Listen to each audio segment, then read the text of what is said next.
Hey guys, welcome to Clockwork Noodles for another breakdown of Season 2 of Vinland Saga, Episode 22.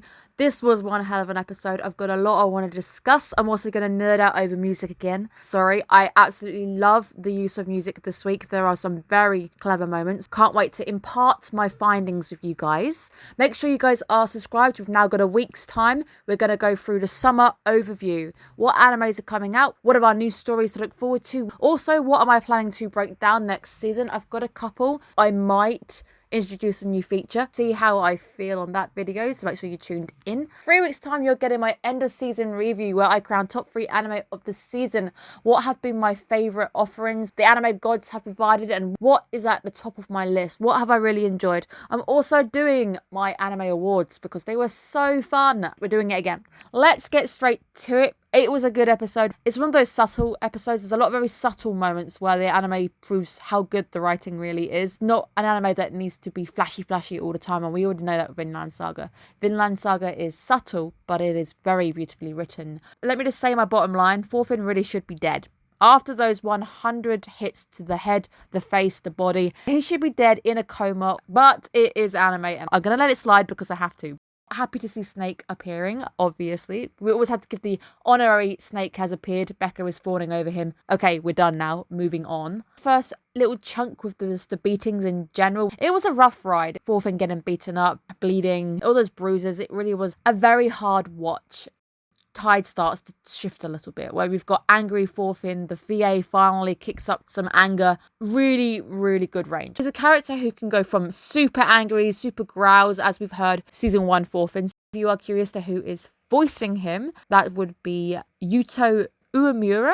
I am so bad with names, so I apologise. If you were watching my channel last season, you know I didn't really get on with Sugar Apple Fairy Tale. Voice actor is Keith. Voices a whole range of different characters. I had to go and have a look at who he was portraying, what he had been in, because I don't think we sometimes appreciate the talents of the VAs very much. A few different things that have come to mind because I've broken them down on the channel. From Moriarty the Patriot, you've got Fred, who barely doesn't say anything, so you can kind of see that bleeding in with the Thorfinn character. In 86, and you guys know how much I love 86, he was Kirya Nozoin, so the brother of Shin. He is Grisha Jaeger, something I did find quite interesting that he voices Erin's dad. Kudos for him for having such a good range. I wanted to go and see what he had done, see if I recognised him from any other roles. Hats off to him because I have really enjoyed listening to him. I've really enjoyed it, and it was that moment where he gets really angry. So serious that nobody even notices that Omar has just arrived. The guy you actually wanted in the first place to surrender has arrived. There is so much more going on in front of them. I want to now talk about the music and how the music is portraying what is going on the screen, how well they marry up. All the men now start to fall silent because seriousness has just hit them of how dedicated Thorfinn really is. He's not going down. Everybody falls silent. That is when we get the solo cello start to play. And my favourite instrument besides the piano is a cello because they are such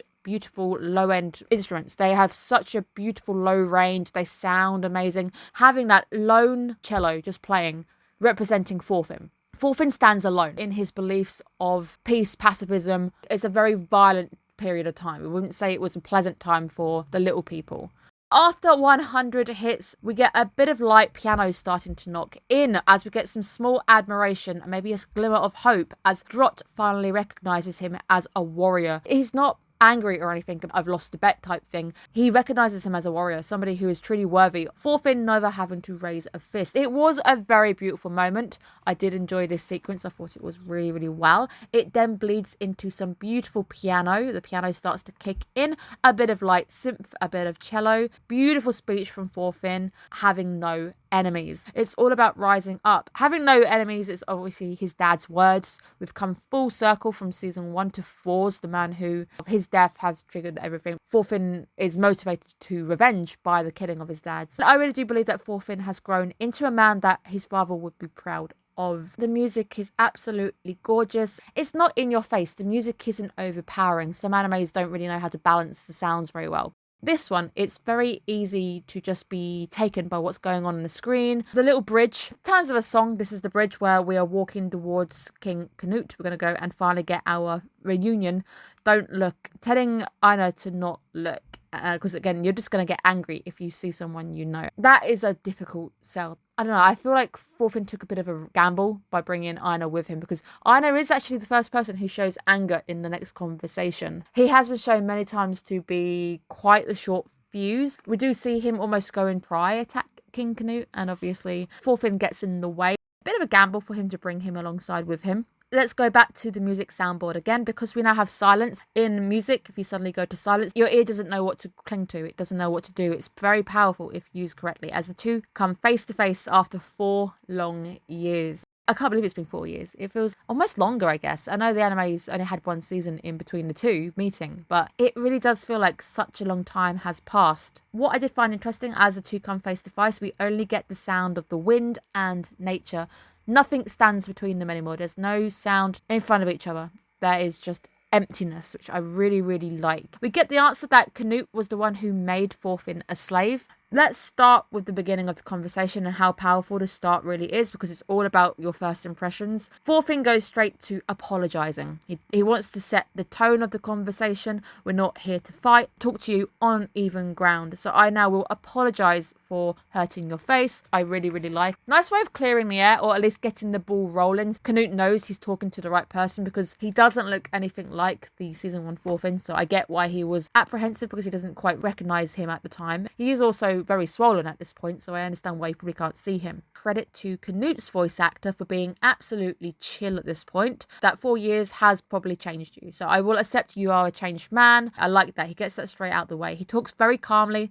There are no raised voices until we hit Einar. Einar is the first person to bring the tempo change in. He starts to show some anger. He's angry at Canute. The way Canute is just appearing quite flippant to him. This happened, I'm killing people, but it's a must, it must happen kind of thing.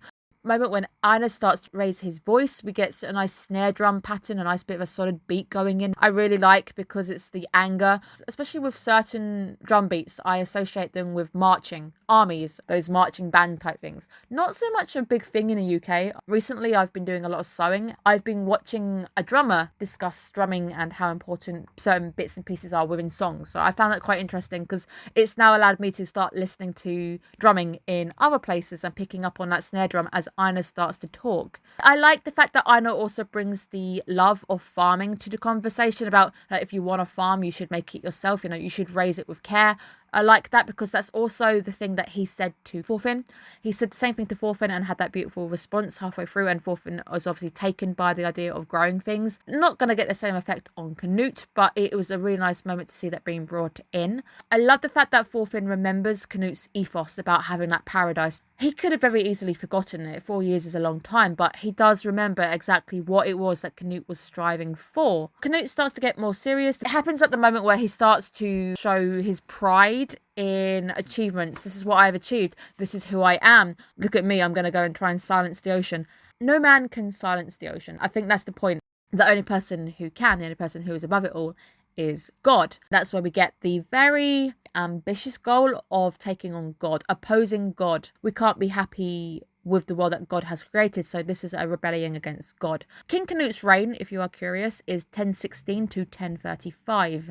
The Bayeux tapestry, or Bayeux tapestry, as you are seeing in the background at a certain moment, that was 1066, so that happens afterwards. It's not a sin in any way. I just thought it would be good to just bring up the differences slightly. So Canute is slightly earlier than 1066 invasion, the Normans in Britain at that period of time. A very powerful sequence indeed, because Canute starts to rise up, showing his power. The moment where he puts his arm out and all the men start marching forward, it did remind me of Game of Thrones Cersei, where she proves that this is power. She's able to go, I'm going to kill him. Oh, no, don't kill him. I've changed my mind. And they just stop on her every whim. It reminded me of that sequence, but maybe not as slick, because Canute's just really sending them forward to go, look, if you're going to kill me, I understand why you'd be angry. Is trying to save the Viking. Caused a lot of bloodshed, a lot of pain. I guess in a sense is protecting the strong and not the small. He's not a king who protects everybody. Not everybody seems equal in that sense, where Einar is upset. Who protects the weak? He then gives us the story of how he lost his family, how men just took over his town again and again. Not actually caring about what their goals were, but how people just get wrapped up in everything. It's the people at top who can play with their lives and control who dies and lives, which is a very powerful sequence.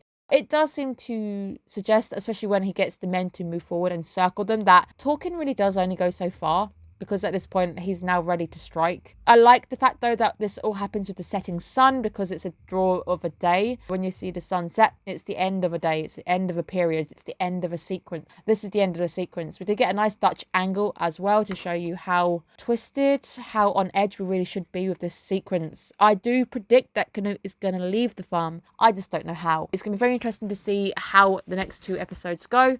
It's nearly over. 2 episodes time, I'm going to give you my final score for season 2 and my final thoughts. It's nearly over, guys. It's been one hell of a ride, so I can't wait to give you my final breakdown in that episode. But it was a very powerful episode. There's a lot of really good moments. I only had that one little nitpick about the time differences, but that could just be the studio just putting it in because they wanted to have an example of a battle, but that battle predates Canute talking. But obviously it's not Canute exactly like going, hey, look at this, because it's just they're putting it in afterwards. So I get it. Thank you guys so much. I hope you found my little notes and delve into the musical score a bit interesting. It is something that I really enjoy doing. I understand it's not everyone's cup of tea. I think music is fascinating. I've always had a interest in music. Nice, especially in an anime like this where they're using it very creatively to pick it out, to show you guys what is going on and get hyped about it. Thank you so much. I hope you're looking after yourselves. I hope you've had a good weekend, and I will see you again soon. Bye bye, guys.